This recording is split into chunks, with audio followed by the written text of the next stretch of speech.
Friends, এটা যে একটা হেমিপ্লেজার পেশেন্ট, মানে হচ্ছে ইপসিল্যাটারাল, মানে লেফট সাইডের প্যারালাইজ হয়েছিল, ইপসিল্যাটারাল অ্যাসিমেট্রি।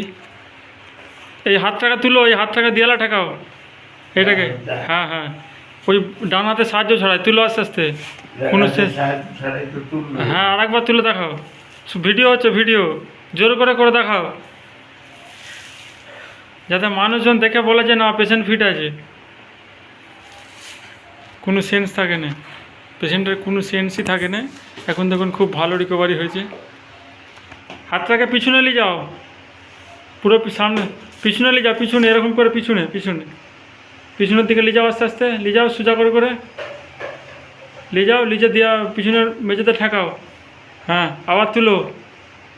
খুব ভালো রিকভারি হয়েছে, দেখুন 1 মাস হয়েছে, ভালো রিকভারি হয়েছে। এই পাটা টানো, ডান দিকের পাটা মুড়ো আস্তে আস্তে। এই খুব সুন্দর রিকভারি হয়েছে। এই ধারে নিয়ে এসো পাটাকে, এই সাইডে টেনে নিয়ে এসো, আবার ওই ধারে নিয়ে যাও, দিয়ালা ঠেকাও নিয়ে।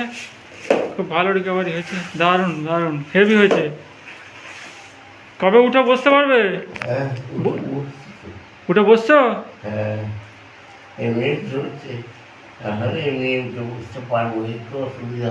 কি বলছো বলো?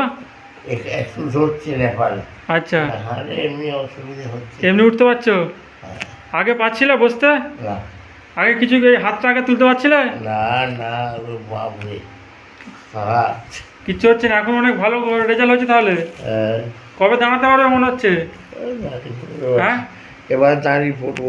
কবে মোটামুটি দাঁড়াতে পারবে? 2-3 দিন পর দাঁড়িয়ে পড়বে? ঠিক আছে, চেষ্টা করো, নিজে চেষ্টা করতে হবে। চেষ্টা, self help is the best help. আমার কথাটা at all time try again and again. ঠিক আছে, ঠিক আছে। তাহলে এবার এক্সারসাইজ আজকে করবে তো? আজকে মেশিন নেবে না? মেশিন নেবে না, শুধু ফিজিক্যালি হবে আজকে? ঠিক আছে, চেষ্টা করতে হবে। হ্যাঁ, ঠিক আছে, বেশ।